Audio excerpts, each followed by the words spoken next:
오늘도 K랩 들어갈게요.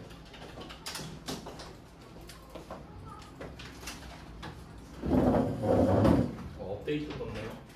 업데이트가 나오면 바로바로 업데이트를 해주세요.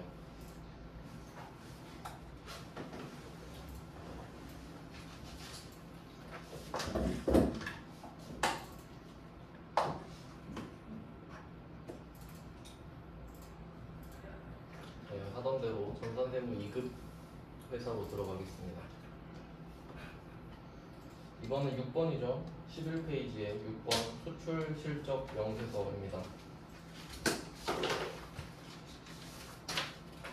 그나마 6번까지가 빈도수가 좀 있는 편이고요. 7번부터는 완전 그 쭉정이 문제들입니다. 6번 수출 실적 명세서. 그 실제로 우리가 수출을 해야 될 때 이것도 같이 내는 겁니다. 왜냐면 거짓말 했을 수도 있으니까. 그러면 이번에도 부가가치 쪽으로 가셔서 부속 명세서 1번의 수출 실적 명세서로 들어가겠습니다. 1번의 6번째 줄이에요.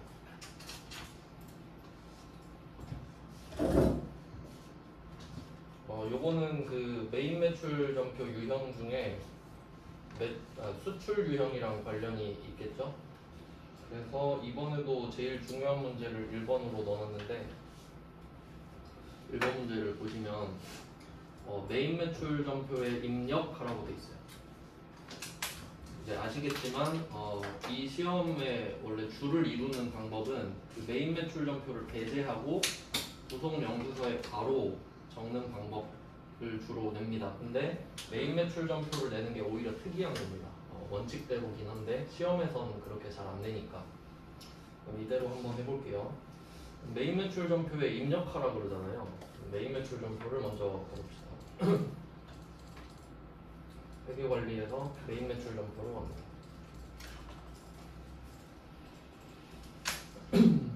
네, 이때 그 기간을 보면 1번은 2기 확정입니다. 여기서는 10월부터 12월을 말하는 거라고 보시면 되겠네요. 날짜는 12월 15일로 쓸 겁니다. 이게 날짜가 안쪽에 보시면은 수출 신고일이 있고 선적일이 있는데 이제 뭐 아시겠지만 선적일에 메인 매출 전표 유형에 수출을 찍는 거라서 12월 15일로 써주시면 됩니다. 그래서 수출 신고일은 그냥 X표 쳐주시면 될 것 같고요. 수출 신고일은 회계 장부에 입력할 때는 아무 의미가 없습니다. 그리고 유형은 이때 수출 신고 필증이 있다는 건 수출을 한다는 소리죠. 그래서 유형을 16번인가? 16번 수출 하고 품목은 채점 아니죠? 채점 안 합니다. 근데 뭐 제품 매출이니까 그냥 저는 제품 매출이라고 쓸 거예요.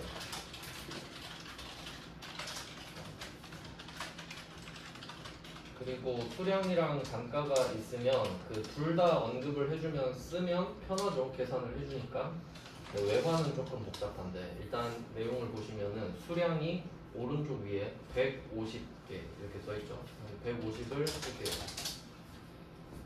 국가가 달라도 수량은 똑같죠. 단가로 갈 건데 단가가 300달러잖아요. 왼쪽 위에. 여기다가 300 적으면 300원이 돼버리니까 이걸 환산을 해야 되잖아요. 그럼 오늘이 12월 15일이니까 당연히 12월 15일의 환율로 적어주시면 되는데 이때 환율은 뭐 기준 환율이라고 써있죠. 네, 돈을 받은 건 아니기 때문에. 여기 단가는 뭐라고 쓸 거냐면 300달러인데 환율이 1210원이니까 300 곱하기 1210 해서 곱해서 쓸게요. 36만 3천원 꼴이 되겠네요. 한 개당. 그래서 단가에다가 300이 아니라 300에 1210을 곱한 36만 3천원을 써주세요. 네, 이렇게 하면 총 5,445만원으로 환산이 되었습니다. 거래처는 실제로 쓸 텐데 여기는 없으니까 저는 그냥 사과농장으로 배우겠습니다. 자, 그리고 그 뒤쪽을 보면은 이 전자랑 둥게 있죠? 이제 전자 쪽은 이름에 계산서라는 글자가 들어가는 증빙을 주고받았을 때 쓰는 건데 수출할 때는 아무것도 안 주잖아요. 계산서 없으니까. 그러니까 계산서, 세금 계산서만 전자가 붙을 수 있다는 거예요. 그러니까 카드 전표나 현금 영수증은 전자 개념이 없습니다. 그리고 수출도 아무것도 안 주잖아요. 당연히 전자 개념이 없지. 아무것도 안 줬는데 전자로 줬다. 말이 안 되니까 얘는 넘어갑니다. 그리고 이때 이 전자랑 분계 사이에 뭐 하나가 껴있는데 바로 이 왼쪽 밑에 있는 겁니다. 그래서 전자 했다가 여기 불렀다가 끝나면 분계로 다시 올라오는 순서예요. 그러니까 전자는 없으니까 바로 이리로 내려와지는 거죠. 그리고 이 영세율 구분도 답이랑 관련이 있는데 말풍선 뜨면 전부 다 F2번입니다. 검색하라는 소리죠. 그러면 말풍선 왼쪽을 클릭을 해서 F2번 눌러주시면 여기 영세율인데 항목이 되게 많은데 사실 우리가 실제로 쓰는 건 1번이랑 3번밖에 없습니다. 이때 1번 직접 수출은 16번 수출을 말하고요. 그 다음에 3번의 내국 신용장 구매 확인서는 12번 영세입니다. 우리가 매출 쪽에 영세는 수출이랑 영세 두 개니까 1번, 3번만 맞춰서 써주시면 되거든요. 그 외에는 나온 적 없습니다. 그러면 여기서는 1번이겠죠. 1번 골라두고 그 다음에 수출 신고번호 우리가 그 수출 유형을 많이 풀어봤는데 수출 신고번호를 주는 문제는 단 한 번도 없었는데요. 이번에는 이쪽 수출 신고번호가 그래서 있으니까 적어야겠죠. 010, 05, 23, 00, 000, 102 이렇게 하이픈 없이 쭉 적었거든요. 알아서 하이픈을 넣어주죠. 패턴이 정해져 있어서. 네, 이렇게 하면 아까 말씀드린 대로 전자 갔다가 들렀다가 끝나니까 분계로 올라왔습니다. 자, 분계는 오늘이 12월 15일인데 그 오른쪽에 보시면은 결제 조건이 35일 후네요. 외상 매출금이겠죠? 제품 매출에 대해서 외상이니까 분계는 2번으로 끝내겠습니다. 아 맞다, 여기는 상품 매출로 뜨죠? 근데 시험 보러 가면은 제품 매출로 뜰 겁니다. 네, 이렇게 해서 일단 메인 매출 전표에 적어주고요. 요거는 우리 기록용이에요. 우리가 알기 위해서 적은 거예요. 그리고 이제 수출 실적 명세서로 갈 겁니다.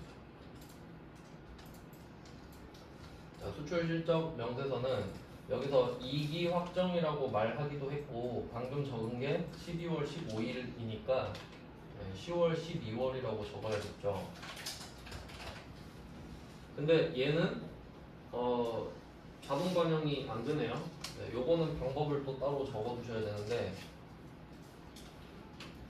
네, 얘는 그 위쪽에 보시면 전표 불러오기가 있네요. 그러니까 얘는 메인 매출 전표에서 이쪽으로 보내는 느낌이 아니라 여기서 땡겨오는 느낌이에요. 여기 들어와서 메인 매출 전표에 있었던 걸 불러옵니다.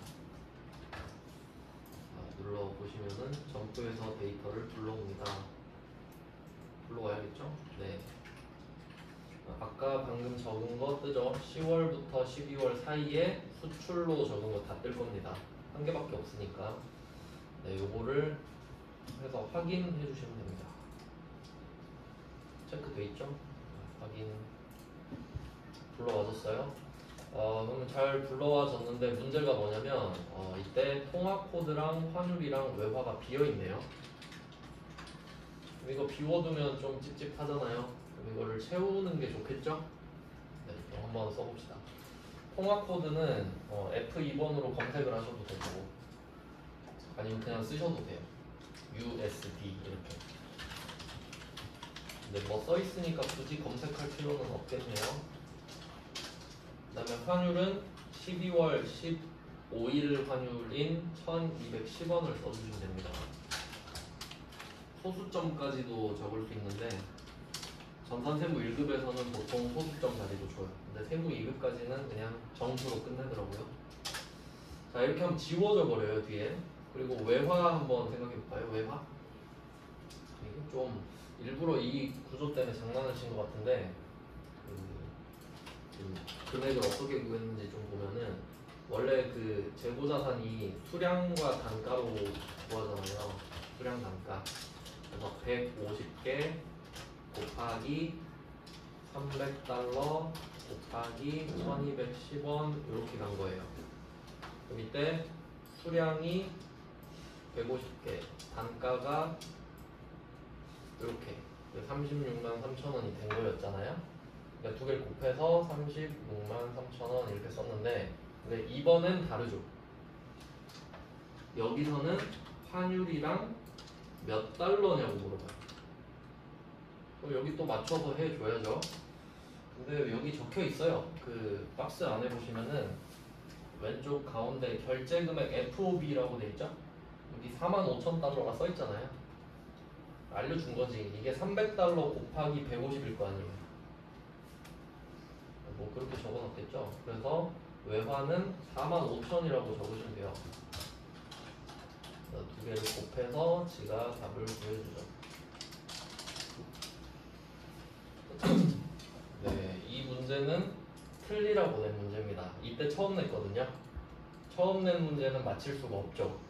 내가 전산세무 1급을 대비하는 사람도 아닌데 그냥 이런 문제가 있었고요. 원래 3점인데 5점으로 냈죠. 딱 각 잡고 낸 겁니다. 네, 이렇게 해서 끄고 원래 시험에서는 저장을 하시면 되겠죠. 저는 저장하지 않겠습니다. 다 해봤으니까. 네, 1번은 조금 특이한 유형이에요. 네, 그냥 짱돌 문제입니다. 이거 이 이후로 똑같이 낸 적 한 번도 없거든요. 그냥 죽어봐라 하고 낸 거니까 이런 건 맞히려고 할 필요 없죠. 그러니까 처음 보는 문제예요. 지금 이제 우리 풀어본 거예요. 그 다음에 2번.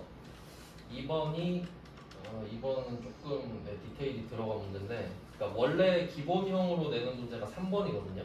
3번은 쉬워요. 3번은 개꿀 문제인데 너무 쉬우니까 2번처럼 조금 꼬아서 낸 것 같단 말이죠. 그래서 1번, 2번 풀 줄 아시면 3번은 당연히 풀 수 있습니다. 2번 가겠습니다. 네, 수출 실적 명세서로 다시 들어갑니다. 2번 문제도 10월 12월이네요. 수출 신고 번호를 적으래요. 지금 보니까 표가 하나 있고 표 위에 점이 3개 있는데 세 번째 점은 표랑 같은 거고요. 보니까 수출 신고 번호 2개 있죠. 일단 첫 번째 거 적어보겠습니다. 번호는 쉽게 줬네요. 111, 22, 33, 44, 44, 44. 당연히 없는 번호겠죠, 이거는.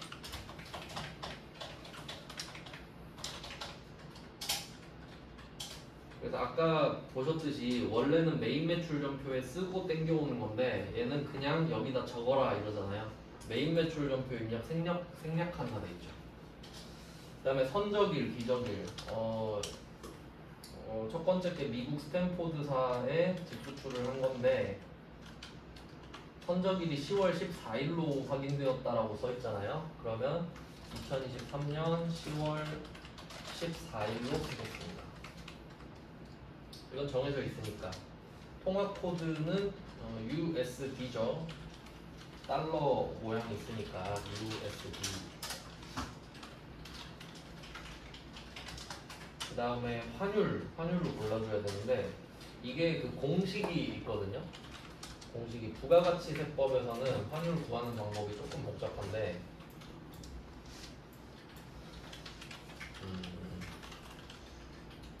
어떻게 봐야 되냐면 이게 선적일이라고 간단하게만 좀 알려드릴게요. 자, 여기 가운데 선적일이라고 할게요. 가운데 선적일. 근데 사실 매출은 앞에 했고요. 그래서 아까 이 1번 문제를 보면 아시겠지만 물건은 오늘 줬는데 돈은 35일 후에 받기로 했다 이런 식이니까 매출을 한 시점, 그러니까 선적이죠. 선적일이랑 잘못 말했네. 네. 선적일이 매출이죠. 매출 한 달에 선적을 잡는데 이걸 잘못 썼어요. 한정. 환전을 했을 수 있어요. 그러니까 돈을 먼저 받아가지고. 그러니까 계약금 쪽으로 돈을 먼저 받았을 수도 있잖아요. 그러면 그 돈을 먼저 받을 수도 있고 안 받을 수도 있는데 받았다는 전제하에 환전을 했을 수도 있고 안 했을 수도 있죠. 뭐 그런 얘기를 하는 건데 그리고 뒤에는 뭐 외상대금을 받는 날이 되겠죠. 이런 식으로 날짜가 3개가 있다고 했을 때 이 문제에서는 10월 5일에 외화로 받은 즉시 원화로 환가하였다 이렇게 돼 있거든요. 여기 나왔죠? 환전, 이게 환전이잖아요. 그러면 이때 환율 밑에 보시면은 5개가 줬어요. 5개. 그럼 일단 우리랑 관련 있는 환율을 찾아보죠. 위에 건 유로고 밑에 건 달러입니다. 밑에 달러에서 일단 선적일이 10월 4일이니까 10월 14일이니까 요거는 의미가 있을 수도 있겠네요. 그리고 환전한 날은 10월 5일로 돼 있죠. 어쩔 거냐 이거지 지금. 그럼 상식적으로 한번 생각해 보세요. 이때 10월 5일에 대금을 다 받았나 봐요. 먼저 다 받았나 보네. 그럼 이때 2만 달러를 받았다라는 거죠. 그러면 한번 생각을 해보세요. 내가 이때 2만 달러를 받았어요. 근데 이때 환전을 해버리면 진짜 그 환율대로 바꿔버린 거잖아요. 그러니까 환전을 했으면 그때 환율로 써야 돼요. 그 금액으로 바꿨으니까. 근데 만약에 내가 2만 달러를 받았는데 환전을 안 하고 2만 달러 상태로 가만히 있었어요. 그리고 쭉 오다가 오늘 선적일이 된 거죠. 그러면 항상 중요한 거는 그 공급 시기이기 때문에 선적일이 공급 시기가 되는 거거든요. 부가가치세법상. 그러면 선적일의 환율로 곱해요. 환전을 안 한 돈이었으면. 그때가 매출일이니까. 그러니까 이게 선적일 환율이 원칙인데 그 전에 돈을 받아서 그때 환율로 환가를 해버리면 그 가치로 바뀌어버리잖아요, 실제로. 그러니까 선적일 이전에 받아서 환전을 하면 그때 환율을 쓰는 게 예외가 되는 거죠. 어쩔 수 없으니까. 그러니까 결론은 지금 예외란 소리잖아요. 원래는 선적일 환율을 써야 되는데 선적일 앞에 환전을 해버렸으니까 그 환율로 계산을 해야 맞죠. 실제 그 돈을 갖고 있을 테니까. 그래서 결론은 환전 환율을 써라 이건데 제가 공식을 그냥 말씀드릴게요. 사실 좀 복잡하잖아요. 무슨 말인지 모르겠죠. 그러니까 결론만 말씀드리면 선적일이랑 환전일 있잖아요. 둘 중에 빠른 날짜의 환율을 쓰면 돼요. 두 날짜 중에 빠른 날짜의 환율을 쓰면 된다. 그러니까 지금 선적일이 10월 14일이죠. 환전일이 10월 5일이죠. 뭐가 더 빨라요? 환전일이 빠르죠? 그럼 환전일의 환율을 쓰면 돼요. 그냥 공식처럼 기억하시면 되겠습니다. 이유는 아까 말씀드렸는데 좀 어려우니까. 그래서 결론은 10월 5일의 환율만 동그라미 치시면 됩니다. USD는요. 그럼 뭐 나머지 10월 12일 수출 신고일 필요 없죠? 선적일도 지금은 필요 없죠. 지금은. 그러니까 환전을 안 했으면 선적일 환율을 써야 돼요. 그걸 알고 계셔야 돼요. 그리고 11월 거는 아예 상관없지. 달러랑. 네, 그러면 이거를 써보면 환율은 10월 5일의 환율인 1190원을 씁니다. 외화는 2만 달러를 씁니다. 지가 곱해주죠. 그리고 거래처는 뭐 스탠포드를 골랐겠는데 그냥 적겠습니다. 원래는 F2번으로 검색을 하십시오.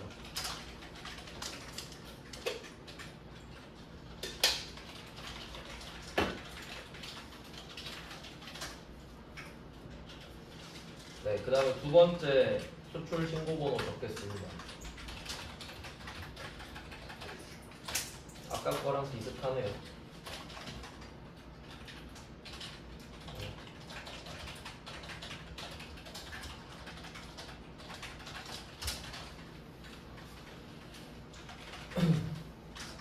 네, 그 다음에 선적일 찾아서 적겠습니다. 선적일은 11월 11일입니다. 그 다음에 통화 코드는 EUR이라고 써있죠. 유로입니다. 유로화. 환율은 여기에서는 수출 신고일이랑 통관일이랑 선적일을 말해주고 있는데 수출 신고일은 아무 때도 쓸 데가 없고요. 그 다음에 통관일도 배운 적 없죠? 그럼 여기는 결과적으로 선적일밖에 없잖아요. 그럼 선적일의 환율을 쓰시면 됩니다. 선적일 환율. 네, 선적일이 11월 11일이죠. 그때 EUR 11월 11일 1,400원이네요. 외화는 5만 유로. 독일 비머. 네, 뭐 요런 느낌이거든요. 그러니까 뭐 결론은 이겁니다. 결론은 선적일이랑 환전일을 둘 다 알려준다면 둘 중에 빠른 날의 환율을 쓰세요. 인데 그리고 또 혹시 그 착각하실까봐 말씀을 드리면은 여기 선적일 적는 칸 있잖아요. 여기는 그냥 선적일을 적는 거예요. 환율이 빠른 거를 적는 거지. 그러니까 환전일이 빠르다고 해서 선적일에 환전일을 적는 건 아니잖아요. 그럼 별개 일이잖아요. 선적일은 선적일이지. 근데 환율은 둘 중에 빠른 날짜의 환율을 써야 한다고. 그러면 3번은 그냥 표만 보고 풀어볼게요. 이제 답을 알았으니까. 자, 3번 보시면은 아주 정직하게 그냥 딱 환가일이랑 선적일 두 개밖에 없죠. 그럼 첫 번째 일본 있죠, 일본. 일본 거 보면은 선적일이랑 환가일 중에 선적일이 더 빠르죠. 그럼 옆으로 가서 선적일 환율에 동그라미 치시고. 근데 선적일은 4월 6일이에요. 선적일은 4월 6일인데 아 맞구나. 네, 똑같네요. 환율도 선적일 거. 그 다음에 미국은 환가일이 더 빠르죠. 5월 12일인데 그럼 환가일 환율 1080원에다 동그라미 치고 선적일은 5월 18일입니다. 다음 세 번째 영국은 파운드네요. 그럼 이때 선적일이 더 빨라요. 그럼 선적일의 환율 1110원 동그라미 치시면 되거든요. 네, 여기서 주의하실 거는 엔화만 조심하면 됩니다. 엔화만 한번 보여드릴게요.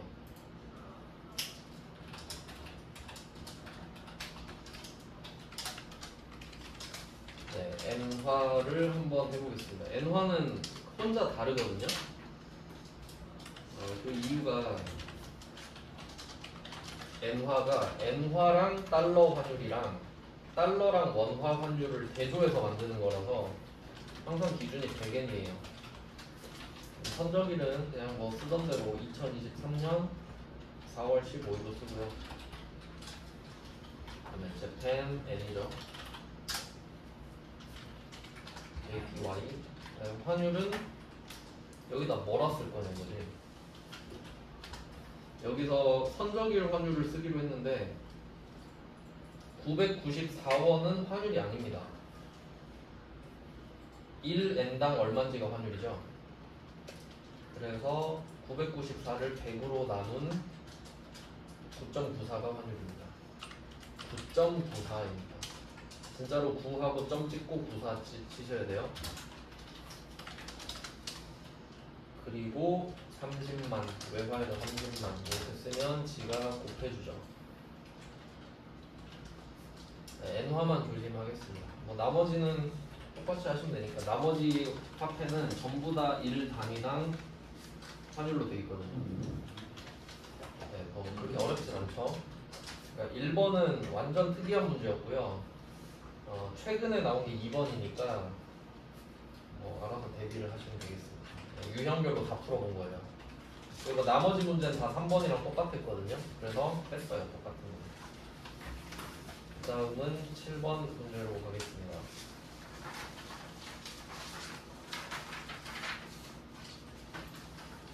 7번부터는 별로 이제 그렇게 중요한 문제는 아닙니다. 하지만 또 나올 수가 있으니까 해볼게요.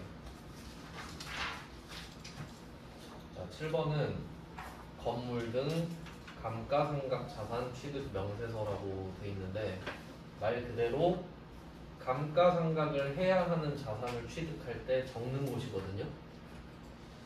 진짜 개 쉽거든요. 일단 한번 훑어보고 한 문제만 입력해 봅시다. 1번 문제 보시면 3개 있죠. 10월 6일 거 보시면은 영업부서에서 사용할 개별 소비세 과세 대상 승용차를 구입했고 전자세금 계산서 수취했다. 그러면 이걸 보면서 우리 머릿속에 뭐가 떠오르는지 볼게요. 이걸 딱 보면서 이 생각이 들겠죠. 개별 소비세 과세 대상 자동차네. 이거 불공제네, 불공제. 이게 딱 떠오르죠. 그리고 세금 계산서 받았죠. 그러면 아 이것은 54번 불공으로 적었겠구나 라고 생각할 수 있겠죠. 세금 계산서를 받았는데도 부가세를 못 돌려받는 상황입니다. 근데 이 문제의 본질은 뭐냐면 감가상각 가능하냐 안 하냐를 물어보거든요. 감가상각 되죠. 자동차 해야 되죠. 그럼 그냥 쓰면 돼요. 불공은 우리가 알아서 메인 매출정표에 썼을 거 아니에요. 근데 그거랑 별개로 감가상각은 또 따로 해야 될 거 아닙니까? 그러니까 그냥 적으면 된다고. 감가상각 대상 자산이니까. 그러니까 아무것도 생각할 게 없어요. 그냥 감가상각 하는 자산이면 쓰면 됩니다. 네, 한번 1번만 입력을 하고 나머지를 훑어보죠. 부속명세서 1번에 밑에서 세 번째 줄에 있어요. 건물 등 감가상각 자산 취득명세서.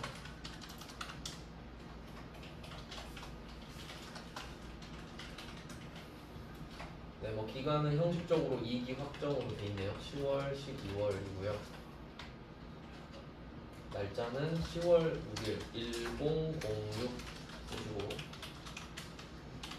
네, 상호는 경기자동차인데 뭐 검색 안 되니까 직접 적겠습니다. 실제로는 검색해 주시면 되고요. 사업자 등록번호도 네, 원래는 자동으로 뜨겠죠. 하이픈 없이 쭉 써주시면 됩니다. 그다음에 자산 구분은 이 4개 중에 골라주시면 되는데 자동차는 3번으로 골라주시면 되죠. 차량 운반구는 3번. 공급가액은 2,800만원입니다. 이렇게 하시면 돼요. 아무 문제 없죠? 그럼 2번. 두 번째 거. 두 번째 거 11월 22일이죠? 기계를 샀잖아요. 그럼 기계도 감가상각 하죠? 그럼 써요. 11월 22일. 한국 상사.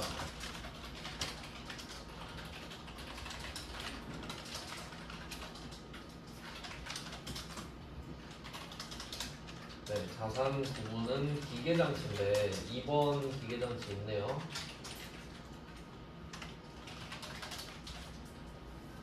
얘는 부가가치세 돌려받을 수 있죠. 그리고 세금 계산서 받았으니까 뭐 51번 유형으로 썼을 텐데, 근데 지금이랑은 아무 상관이 없다는 겁니다. 상관없지. 지금은 감가상각 하냐 안 하는데.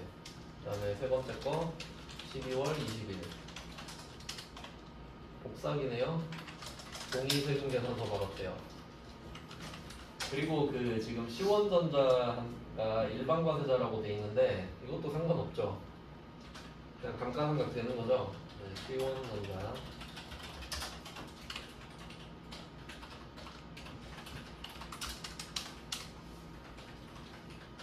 네, 자산 구분은 4번 기타 하시면 되겠죠. 비품이니까 180만원. 진짜 개꿀 아닙니까? 그러니까 여러분 시험 보러 갔을 때 이거 나오면 진짜 주워 먹는 거죠. 그냥 쓰시면 돼요. 그러니까 혹시 안 써야 되는 것도 나올 수 있지 않냐. 굳이 따지면 토지. 토지는 감가상각 안 하죠. 뭐 어차피 적을 수가 없어요. 아 근데 토지 줬는데 기타에 써버리는 사람도 있겠네.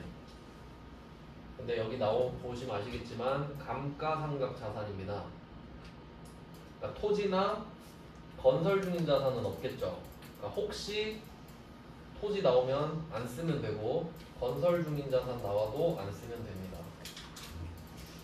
둘 다 감가상각 안 하니까 이 정도만 생각하시면 될 것 같고 네, 뭐 그리고 나서 다른 문제도 보잖아요. 2번, 3번 보셔도 그냥 다 쓰면 되겠죠. 아무 상관이 없어요. 불공제 뭐 부가세 돌려받냐 못 돌려받냐랑은 상관이 없습니다. 2번, 3번은 생략하겠습니다. 다 똑같이 생겼으니까. 다음은 13페이지에 8번 유형입니다. 8번 유형은 신용카드, 매출점표 등 발행 금액 집계표. 앞에서 비슷한 거 하나 본 적이 있는데 비슷한 애들끼리 모여 있거든요. 자, 앞에서 봤던 게 신용카드 매출점표 등 수령 명세서예요. 수령은 받은 거예요. 그러니까 받았으니까 매입세 공제 좀 해주세요. 이거 해달라고 하는 거예요. 그 다음에 밑에 거는 발행이잖아요. 그러니까 발행은 팔았죠. 그럼 판 거는 어차피 매입 매출점표에 부가세가 붙으니까 그거 내면 되는데 요거는 무슨 용도냐면 그 영세한 사업자들 있죠. 특히 실제로 제일 많이 하는 게 음식점, 대학교 앞에 작은 음식점이나 그 모텔 같은데 보면은 그렇게 현금을 좋아해요. 그러니까 카드 내면은 막 현금 없어 막 이런 사람들도 있잖아요. 그 사람들이 현금을 받으면 매출을 누락시키잖아요. 부가세도 안 내고 소득세도 안 내고 싶으니까. 그러니까 이 신용카드를 발행을 하면 그 발행한 금액 있죠. 그 금액의 1.3%일 거예요. 1.3%를 빼줘요. 그러니까 그 용도로 제출을 하는 거거든요. 근데 웃긴 게 뭐냐면 법인은 그거 안 해줘요. 너는 먹고 살만하지 않냐 라는 거지. 근데 우리 법인이죠. 근데 이 문제를 내고 있는 거예요. 그러니까 우리한테는 별로 의미가 없잖아요. 근데 뭐 내라면 내야죠 뭐. 그러니까 우리는 혜택 없습니다. 그러니까 뭐 예를 들면 이런 거예요. 어떤 사람이 100만 원짜리 물건을 팔아요. 그럼 110만 원일 거 아니에요. 그럼 국세청은 우리가 100만 원짜리 물건을 110만 원에 팔아서 10만 원을 갖다 주길 바랄 거예요. 그렇겠죠. 국세청 입장에서는. 근데 이 사람이 현금으로 팔아버린 거야. 그러면 딱 100만 원만 받을 거 아니에요. 그럼 국세청은 10만 원을 못 걷게 되죠. 그러니까 회유를 하는 거지. 너가 이거를 110만 원 이렇게 신용카드를 발급하면 금액이 110만 원이잖아요. 이게 발행 금액이에요. 110만 원으로 찍히니까. 그러니까 여기서 발행 금액은 공급 대가랑 같은 말이 되지. 그러면 여기에 내가 1.3% 빼줄게. 이런 식으로 되는 겁니다. 그러니까 카드 수수료 정도는 내가 좀 도와주겠다 정도의 취지인 거죠. 네가 탈세를 하지 않는다면. 뭐 그 정도 취지라고 보시면 돼요. 근데 우리는 적용사항이 없다. 네, 1년에 최대 1000만 원까지 해주는 걸로 알고 있는데 뭐 개인 사업자만 해주는 거예요. 그것도 매출액이 좀 적은 사람. 한번 해볼게요. 신용카드 매출점표 등 발행금을 집계표입니다. 두 문제밖에 없죠? 네, 그러면 1번을 보시면 여기서는 포인트가 신용카드를 발급했냐 안 했냐가 중요한 겁니다. 일단 뭐 날짜는 10월, 12월이고요. 표가 있는데 한번 보겠습니다. 첫 번째 거래는 10월 15일 거. 그러니까 이 문제도 사실 메인 매출 점표를 입력을 하면 저절로 반영이 될 텐데 점표 입력은 생략한다라고 되어 있죠. 여기다 바로 쓰란 소리죠. 그러면 첫 번째 거래는 제품을 납품하고 세금 계산서를 발급했어요. 유형으로 치면 11번 과세겠죠. 원래는. 근데 결제는 법인카드로 결제를 받았으니까 우리는 이 거래에 대해서 세금 계산서도 주고 카드 점표도 준 겁니다. 그러면 실제로 메인 매출 점표는 11번 과세를 썼을 거 아니에요. 근데 여기는 카드 점표 발급한 거를 이야기하는 곳이죠. 그러니까 주인공은 카드 점표가 돼요. 그래서 여기 신용카드 대출점표 등 있으니까 우리가 과세로 팔았죠 지금. 부가세가 있으니까. 그리고 신용카드잖아요. 그럼 이 두 개가 크로스되는 위치에다가 적어주면 되는데 제가 발행 금액이 공급 대가라고 그랬죠. 그냥 100만 원짜리 팔면 카드 점표에 110만 원 써 있잖아요. 그럼 여기에 부가세까지 합쳐서 2,750만 원이라고 쓰시면 돼요. 발행 금액입니다. 이만큼 카드 점표 발행 횟수다. 여기에다가 1.3%를 해야 되니까. 우린 뭐 못 봤지만. 그러면 첫 번째 거는 끝났고요. 아 그리고 밑에 보시면은 세금계산서 교부 내역이 또 있는데 그러면 이 거래 중에 세금계산서 발급한 거 있으면 여기 적어라 이거거든요. 네 여기다가 또 적어주시면 돼요. 2,750만 원. 여긴 순서가 역전됐죠. 여기가 1번이고 여기가 2번이 돼버리는 거예요. 카드 점표가 중요한 곳이니까 여기는. 자, 두 번째 거래 가겠습니다. 두 번째 거래는 면세 제품인데 면세 제품을 납품하고 계산서를 발급했대요. 그럼 유형은 13번 면세일 거예요. 할 때. 근데 법인카드로 결제를 받았대. 그럼 이번에는 면세인데 카드죠. 밑에 칸이네요. 얘는 부가가치세 없으니까 700만 원이라고 쓰시면 되고 그다음에 계산서 발급 금액도 700만 원이라고 써주시면 됩니다. 네, 이것도 뭐 그렇게 어렵지는 않죠. 얘는 그 2번도 한번 해볼게요. 그냥 칸 지우고 2번도 한번 해봅시다.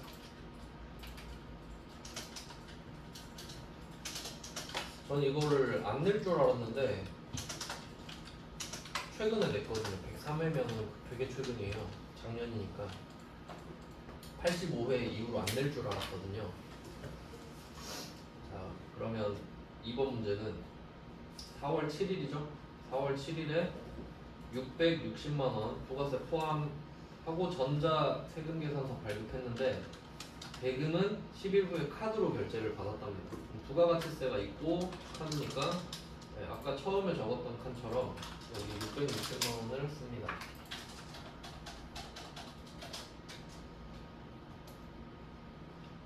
네, 그 다음에 세금계산서 발급했으니까 왼쪽 밑에다도 660만원을 써주세요. 그 다음에 두 번째 5월 13일 88만원짜리를 팔았습니다. 과세죠. 근데 이 중에 절반은 카드로 결제를 받고 절반은 현금 영수증이에요. 그럼 44만원, 44만원이죠. 그러면 신용카드 660에다가 44만원을 더해야 돼요. 704만원입니다. 바꿔서 적을게요. 704만원으로 660 플러스 44라서 그래요. 그 다음에 현금 영수증도 44만원이죠. 이렇게 해주시면 되고 근데 두 번째 거래는 세금계산서 발급 안 했죠. 그러니까 얘는 밑에다 적을 필요 없죠. 뭐 요정도 느낌인데 뭐 그렇게 중요하다는 느낌은 안 들죠. 네, 그 다음은 9번, 10번인데요.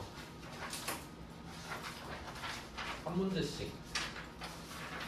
솔직히 요거는 안 나온다고 생각해도 될 것 같습니다. 제가 이거 기출 문제를 60회부터 찾았거든요. 60회부터 105회까지, 104회까지인가? 근데 한 문제씩 있는 거예요. 뭐 이제 나올 때 됐다 생각하실 수도 있지만 제 생각에는 뭐 굳이 그냥 한번 해보겠습니다. 이거 그 9번이 재계산인데 재계산은 그 앞에서 한번 해봤어요. 그 공제받지 못할 매입세액 명세서 이쪽에서 여기서 정산 해봤었죠. 정산. 그 공제받지 못할 매입세액도 해봤고. 근데 이번에는 재계산이에요.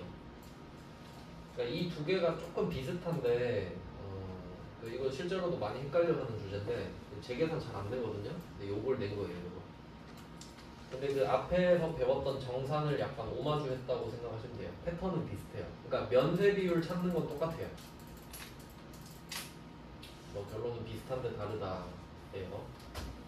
한번 해보겠습니다. 앞에서 그래도 한 게 있으니까 얘는 일기 확정이니까 4월, 6월이라고 쓸게요. 4월, 6월 쓰고 탭을 바꿔주세요. 재계산으로.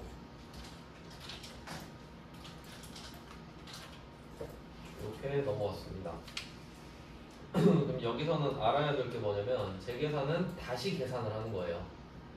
그러니까 그 공통 매입세액이랑 좀 관련이 있는데 이 그 정산 같은 경우는 그때 하는 거라고 해야 되는데, 그러니까 겸용 사업자가 그 약국 말씀드렸죠. 약국은 필연적으로 과세 면세 사업을 같이 하잖아요. 그러면 기간별로 계속 해줘야 돼요. 정산은 확정 때마다 하는 거예요. 계속 약국 문 닫을 때까지. 근데 재계산은 어쩌다 한 번씩 해요. 그 조건이 맞을 때. 그게 좀 다른데 상관은 없고요. 그럼 여기서 포인트는 뭐냐면 감가상각 대상 자산만 해요. 그걸 적어두시면 돼요. 재계산은 감가상각 대상 자산만 합니다.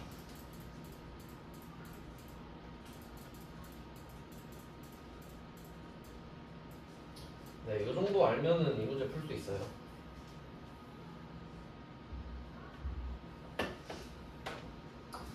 그러면 한번 보면은 지금 표가 두 개 있는데 첫 번째 표 보시면은 과세사업과 면세사업에 공통으로 사용되는 자산 이야기 하고 있죠. 네, 혹시 여기에 감가상각 안 하는 자산이 있으면 예를 들면 토지나 재고자산 같은 거 있으면 제끼라는 소리거든요. 원재료 나왔죠. 원재료는 감가상각 안 하죠. 우리가 사용하는 게 아니라 그 직접 제조할 때 쓰니까. 그래서 원재료 X.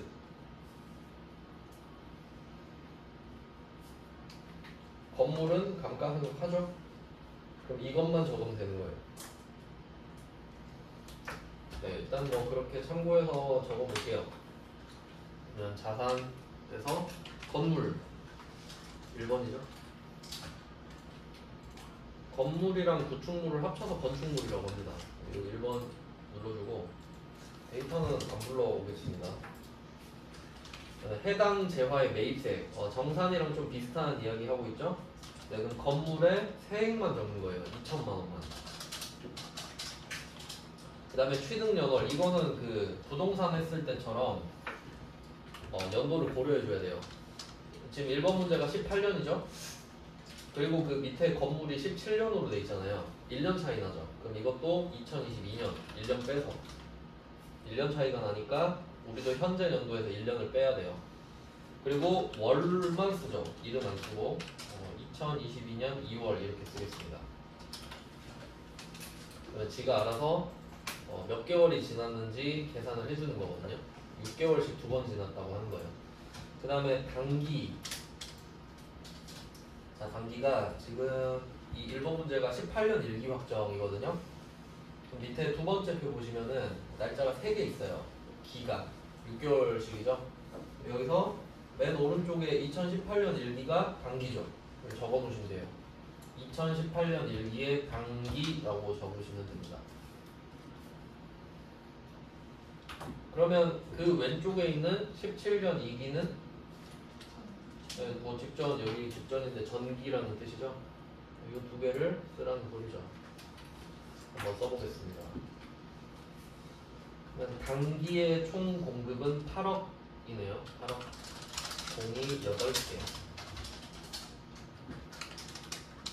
단기의 면세는 2억이죠.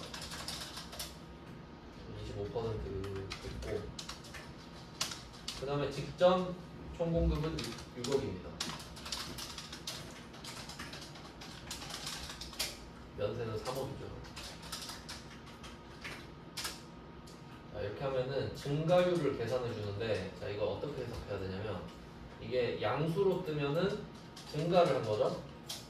플러스는 증가죠. 마이너스는 감소잖아요. 그러니까 지금 면세 비율이 직전에 비해서 줄어든 거죠. 그러니까 직전은 50%였는데 지금 25%니까 상대적으로 25% 감소했잖아요. 근데 원래 이 재계산을 할 때는 이 면세 비율 있죠. 이거 그냥 참고로 알아두세요. 면세 비율이 플러스 마이너스 5% 이상 차이가 나야 됩니다. 그럼 지금은 5% 이상 차이가 난 거 맞죠? 네, 그래서 재계산이 되는 거예요. 네, 여기서 알아야 될 거는 감가상각 대상 자산만 한다. 요거랑 면세 비율이 5% 이상 차이가 나야 재계산을 하는 것이다. 네, 그럼 5% 차이가 안 나면 원래 안 하는 건데 문제를 안 내겠죠. 네, 5% 차이가 안 나는데 낼 리가 없잖아요. 그냥 참고만 하시면 되고 이게 끝이에요. 우리가 쓴 거는 자산, 베이트의 취득 연월, 단기 총공급, 단기 면세, 직전 총공급, 직전 면세 이렇게만 쓴 겁니다. 그럼 알아서 계산해 주니까 이걸로 끝. 그냥 뭐 나왔으니까 한번 해보고 그리고 이거 10번까지만 하고 좀 줄게요. 10번은 이거 재활용 패자원세 공제신고서인데 이게 의제 매입세 공제신고서랑 비슷해요. 그러니까 의제 짝퉁이에요. 그러니까 뭐 그렇게 오래 안 걸리니까 얼른 하고 쉬겠습니다. 의제 매입세 공제신고서를 따라하는 애라고 보시면 됩니다. 그래서 위치도 바로 붙어 있어요. 의제 매입세 공제신고서 밑에 있죠. 네, 그 조회 기간은 2기 확정입니다. 10월, 12월. 네, 이번에는 재활용 폐자원인데 이게 그거예요. 그 중고차랑 고철 뭐 이런 거거든요. 중고차랑 고철을 떼다가 파는 사람한테 세액 공제를 해주는 거예요. 약간 환경과 관련이 있다고 보시면 되는데 뭐 상호 또는 거래처는 여기서 왕고물상이죠. 왕고물상.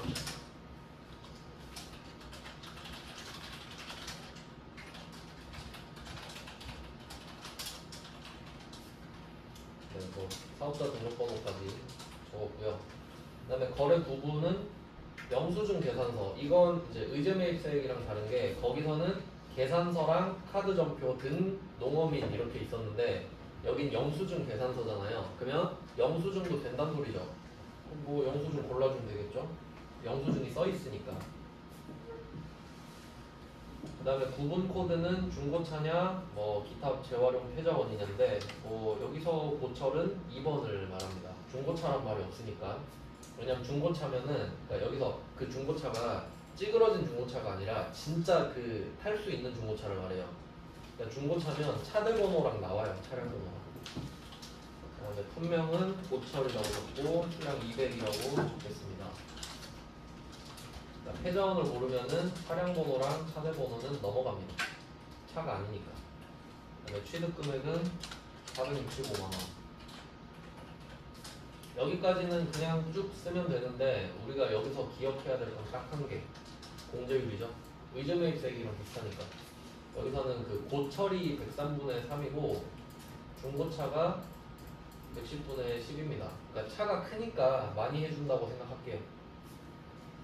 중고차가 큰 숫자. 여기서는 103분의 3이죠. 알아서 금액이 뜨고요. 취득일자를 마지막에 쓰네요. 2023년 10월 6일로 쓰겠습니다. 자, 그럼 여기까지 쓰는 거는 뭐 전혀 안 어렵습니다. 103분의 3만 알면 되고요. 그 다음에 확정이기 때문에 얘도 밑에다가 적어줘야 돼요. 아래쪽으로 내려오면 확정은 항상 확정을 지어줘야 되니까. 그럼 내려와서 왼쪽부터 볼까요? 두 번째 표랑 매칭을 시키면 되겠는데 예정분 매출액이 5,800만 원이 써있고 확정분 매출액은 6,300만 원입니다. 이거를 그대로 써주세요.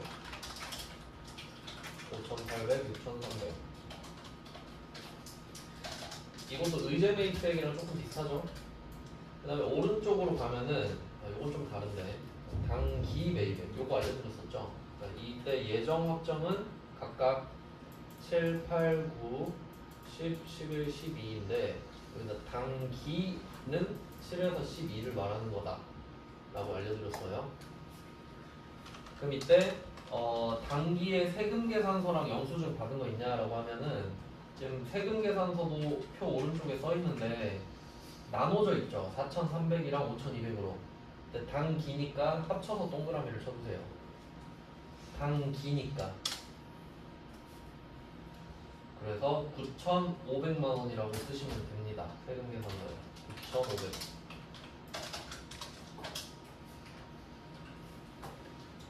물론 뭐 재활용 관련된 것만 이야기를 하는 겁니다. 그 다음에 영수증은 여기 안 써있죠. 하지만 우리가 위에서 산 게 영수증이잖아요.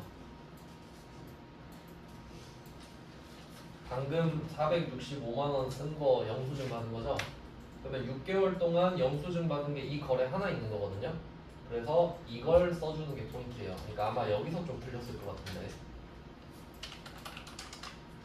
뭐 말을 해주면 적으면 되는데 말을 안 해줬다고 안 적으면 안 됩니다. 이것도 지금 단기 맞잖아요. 그래서 465만원 쓰면 끝. 이것도 언급 없기 때문에 안 하는 겁니다. 예정신고분도 언급하면 써주시면 되겠죠. 네, 뭐 요 정도 느낌이에요. 그래서 6번까지가 조금 중요하고, 네, 이렇게 해놓고 지금부터 10분 쉬고요. 7시 7분부터 보겠습니다.